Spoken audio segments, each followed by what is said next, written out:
Merhaba arkadaşlar, kanalıma hoş geldiniz. Bu videomda da sizlerle yeni doğan bebeklerimiz için bir patik anlatmaya çalışacağım. Ben patiğimizi küçük yaptım. Sizler bunu isterseniz 1 yaş içinde yapabilirsiniz. İstediğiniz ebatlarda, istediğiniz renklerde yapabilirsiniz arkadaşlar.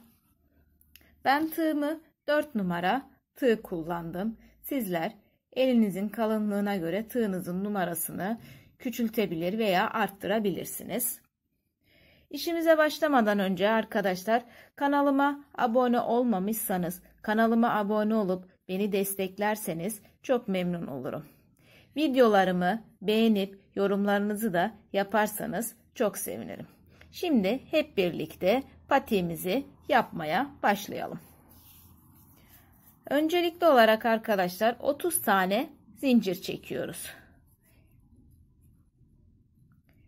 1, 2, 3,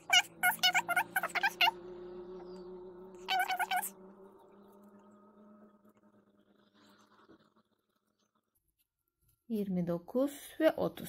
30 tane zincirimizi çektik arkadaşlar. Şimdi tığımıza hiçbir şey yapmadan bir tanesini atlıyoruz. Bir zincirimizi atlıyoruz. Onun yanındakine batarak bir tane sık iğne yapıyoruz. Bütün zincirlerimize bir tane sık iğne yaparak devam ediyoruz.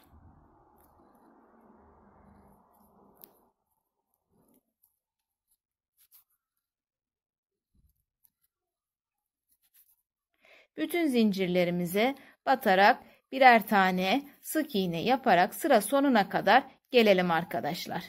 Toplamda 29 tane sık iğnemiz olmuş olacak. Bütün zincirlerimize batarak birer tane sık iğnelerimizi yaptık arkadaşlar. Toplamda burada 29 tane sık iğnemiz oldu. Şimdi bir zincir çekiyoruz ve dönüyoruz. Bir yanındakine batarak tekrar sık iğneye devam ediyoruz. Bütün sık iğnelerimizin üzerine batarak sık iğnelerimize devam ediyoruz.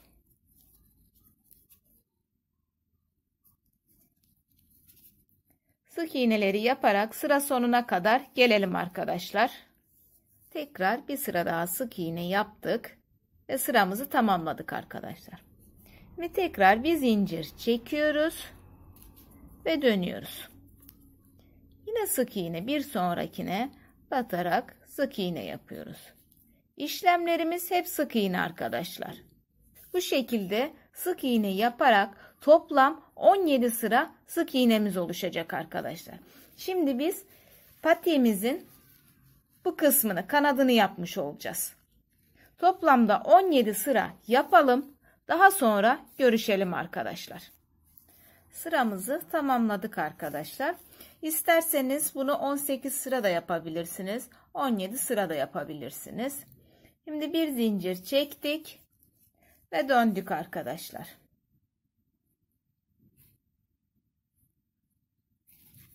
Şimdi ise bu büküm yerini ve taban kısmını ayırmaya geldi. Toplamda burada 29 tane sık iğnemiz vardı. Büküm yerine 11 tanesini ayıracağız. 18 tanesiyle de taban kısmını yapmış olacağız. Şimdi 18 tanesini yapalım. 1, 2, 3 ve 18. 18 tane. Bu kısmımız taban kısmı olacak. Bu kısmımız da bu şekilde büküm yerimiz olacak arkadaşlar.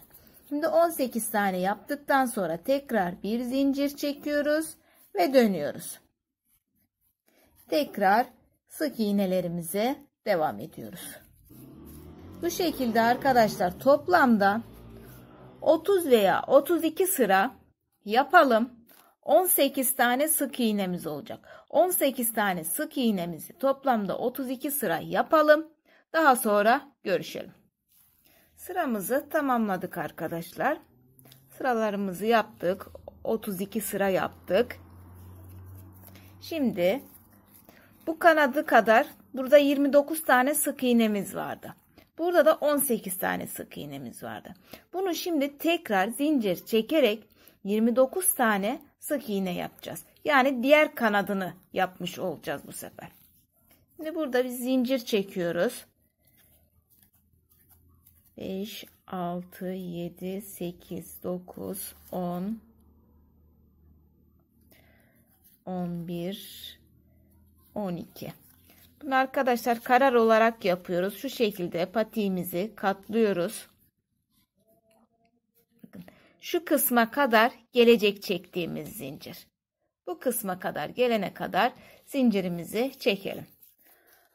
12 tane çekmiştik. 13, 14, 15, 16 tane yeterli sanırım.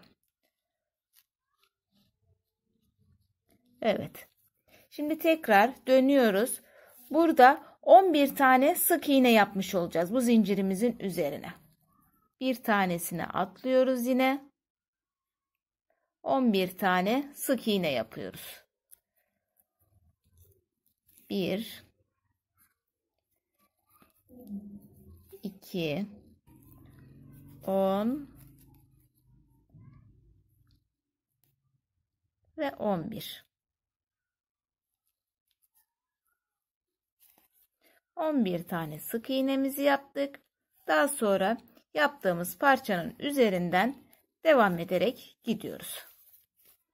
Toplamda burada 29 tane sık iğnemiz olmuş oldu şu an. Sıramızın sonuna kadar sık iğnelerimizi yapalım arkadaşlar. Sıramızın sonuna geldik. Şimdi tekrar bir zincir çekiyoruz ve dönüyoruz. Yine aynı şekilde sık iğnelerimizi yapıyoruz. Tamamen bu çekmiş olduğumuz zincirin üzerini de sık iğne yaparak toplamda 18 sıra sık iğne yapıyoruz arkadaşlar. Bu kanatta, bu yaptığımız kanatta kaç sıra sık iğne yapmışsanız burada da o kadar sık iğne yapıyorsunuz arkadaşlar. Bu 18 sıra sık iğnemizi yapalım. Daha sonra patiğimizi dikmeye geçelim. Sıramızı tamamladık arkadaşlar. 18 sıra 29 tane sık iğnemizi yaptık. Bunu şu şekilde yapıp ölçersek de daha kesin bir sonuç alırız. Eşit olduğunu görürüz arkadaşlar. Bakın eşit oldu. Şimdi bu patiğimizi dikmeye geçelim. Doğru kısmı burası, ters kısmı burası. Doğru kısmını içe getirerek katlıyoruz. Ve patiğimizin arka kısmından dikmeye başlıyoruz arkadaşlar.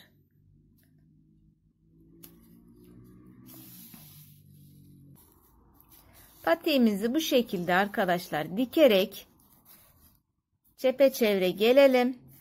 Patiğimizin ön kısmına, şu kısmına kadar, şu kadar önden bu kadar kalana kadar çepeçevre böyle dikelim. Yarısına kadar gelelim. Daha sonra görüşelim arkadaşlar. Arka kısmını diktik arkadaşlar. Taban kısmından da ucuna çok az bir yer kalana kadar diktik. Bu kısmında da büzme yapacağız. Şimdi diker gibi bu şekilde çepeçevre burayı çevirelim. Bu kısımda büzmemizi yapalım. Bu alt kısmındaki büzme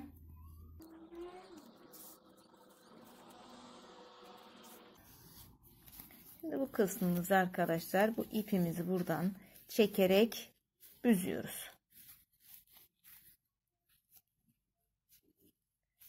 Bu ipimizi de buraya sıkı bir şekilde bağlattırıyoruz arkadaşlar. Bunu buraya sıkı bir şekilde bağlayalım. Daha sonra da ön kısmındaki büzme işlemimizi yapalım. Alt kısmındaki büzmemizi de yaptık. Şimdi aynı işlemi bu üst kısmında uygulayacağız arkadaşlar. Şuradan tekrar bu şekilde diker gibi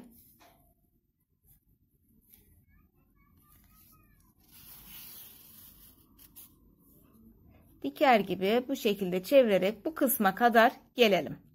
Dikme işimizi yaptık arkadaşlar. İpimizi geçirdik. Buradan iki ipimizi de çekerek bu kısmı da büzüp ve bağlıyoruz. Bu kısmı da iyice büzelim. Bu iki ipi de birbirine sıkıca bağlayalım. Bu üst kısmımızın büzmesi de bitmiş oluyor. Daha sonra da şimdi pomponumuza geçeceğiz. İpimizi büzdük ve üst kısmını da büzerek iplerimizi bağladık. Patiğimiz bitti arkadaşlar. Şimdi çevirelim artık. Şimdi üzerinin pomponunu yapalım. Bu pomponu isterseniz tek renk de yapabilirsiniz.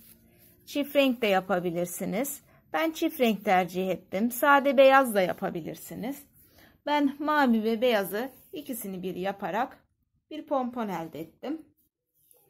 İki ipimizi birleştiriyoruz arkadaşlar. Ucucuna getirip iki parmağımıza sardığımız zaman küçük bir pompon elde etmiş oluyoruz. Bunu biraz dolayalım parmağımıza.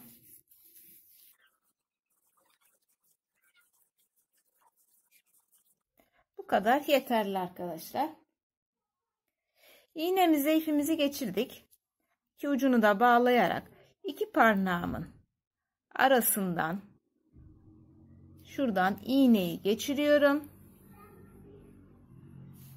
Ve bu iki ipin arasından da iğnenin tekrar geçiriyorum ve burayı büzdürüyorum arkadaşlar. Burayı bu şekilde çekerek bağlatmış oluyorum. Daha sonra şu altta kalan pomponun ipini kesiyorum. Ve bu iğnede takılı olan ipimi de biraz keserek şimdi bu pomponumu sıkı bir şekilde bağlayacağım artık.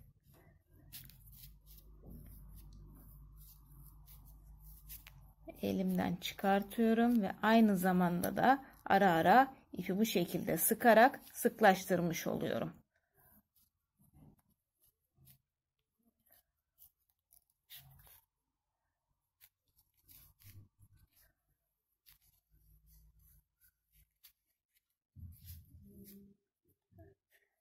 Şimdi bunu tamamen artık sıkıyoruz. Ve pomponumuzu bağlıyoruz. Sıkı bir şekilde birkaç kez ipi dolayarak bağlarsak daha sağlam olur ve sıkı olmuş olur.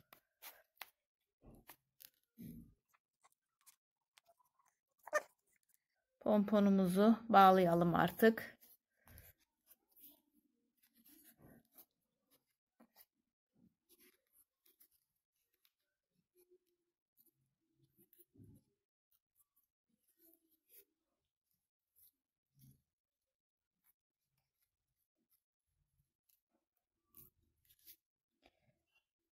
Şimdi bu kapalı olan yerleri makasla keserek pomponumuzu oluşturalım.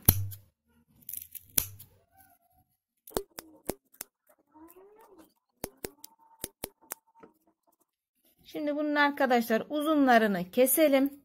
Uzunlarını keserek bu küçük pompon elde edelim. Bu şekilde uzunlarını keselim. Küçük pomponumuzu elde edelim. Bu altta bıraktığımız uzun iple de pomponumuzu patiğimizin üst kısmına dikeceğiz arkadaşlar. Bağlayacağız. İster dikebilirsiniz, ister bağlayabilirsiniz. Nasıl arzu ederseniz. Öncelikli olarak bu pomponumuzdaki uzun ipleri keserek bu şekli aldıralım. Daha sonra da patiğimize bağlayalım. Patiğimizin pomponunu da diktik arkadaşlar. Patiğimiz bu şekilde. Yeni doğan bebeklerimiz için yaptık bu patiğimizi. Çok şık, güzel bir patik oldu.